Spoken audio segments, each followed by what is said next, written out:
Assalamualaikum. My name is Ali Mohammed. I am the director of Multitech Group.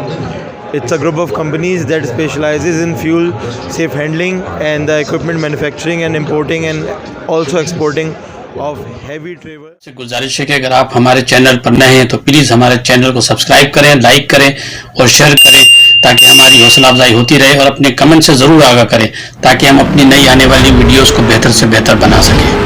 Thank you.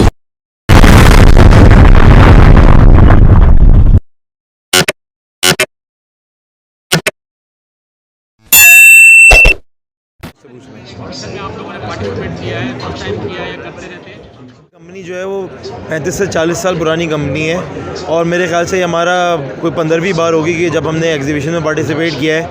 हम mainly जो participate करते हैं वैसे तो टर्की, रियाद और हमेशा दुबई में करते हैं, लेकिन इस दफ़ा हमने लोकल एग्जीबिशन में और पाकिस्तानी मार्केट में लोकली प्रेजेंस अपनी वापस बढ़ाना शुरू की है, क्योंकि अभी लोकल मार्केट में अच्छा खासा जो है एक नया स्पेक्ट्रम खुला है, बहुत सारी नई मार्केट इस्टेब्लिश होंगी लोकल मार्केट्स में, इसलिए हमने भी डाइवर्सिफिकेशन की है लोकल मार्केट्स की तरफ।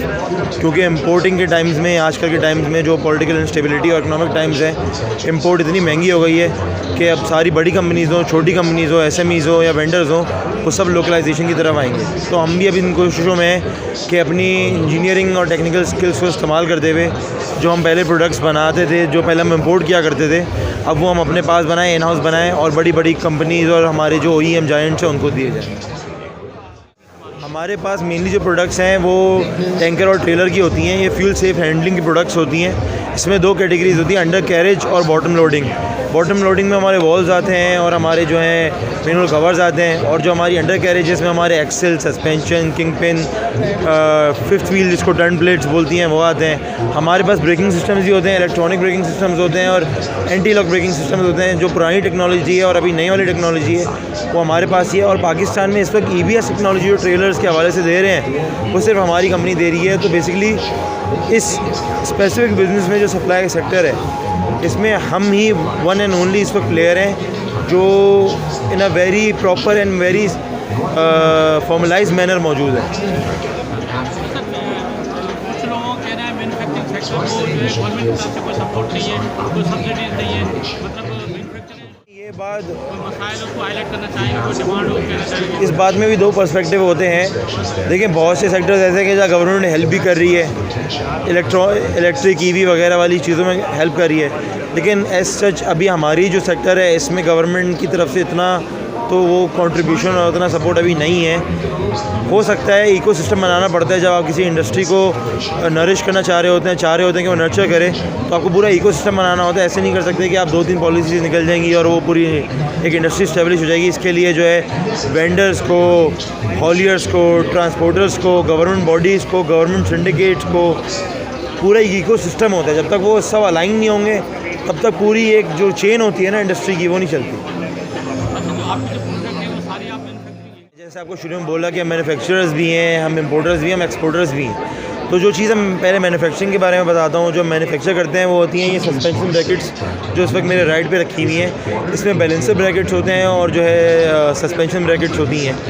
कमानियाँ जो है हमारी वो इम्पोर्टेड भी आती हैं और वो यहाँ लोकल भी मिलती हैं। अब वो as per the customer needs होता है। तो उसमें क्या होता है कि जो ब्रैकेट्स होते हैं ये भी हम इम्पोर्टेड भी मंगाते हैं, वो कस्टमर नीड के मुताबिक होता है, लेकिन हमारे पास इन हाउस भी बनते हैं।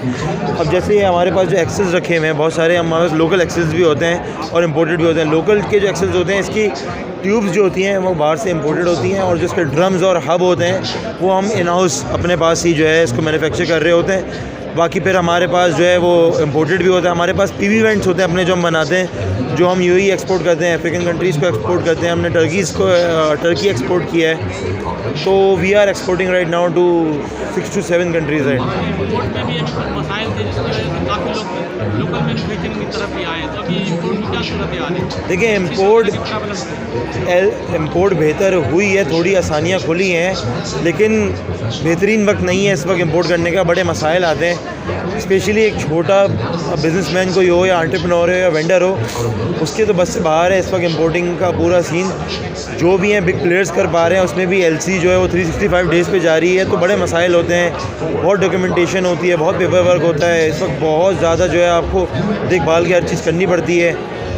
और कस्टमर्स के साथ भी ना जो आपकी जो लाइन ऑफ रीऑर्डरिंग होती है ना, वो आपको बहुत पहले सेट करनी पड़ती है। देना चाहेंगे, कोई मैसेज देना चाहेंगे? बस सजेशन यही है कि हाँ, ये बात सही है कि हमारे मुल्क में जो है एक्सपोर्ट पे ज़्यादा फोकस होना चाहिए, लेकिन even for export you needs import. आपको जो है इम्पोर्टिंग करने की ज़रूरत है। अगर आप अपनी एक्सपोर्ट भी बढ़ाना चाहते हैं तो आप ज़रूर ऐसी गवर्नमेंट पॉलिसीज़ बनाएं कि जिससे जो हमारी कंट्री जो है और हमारी जो कंपनीज़ हैं सारी, वो एक्सपोर्ट की तरफ इनकरेज हों।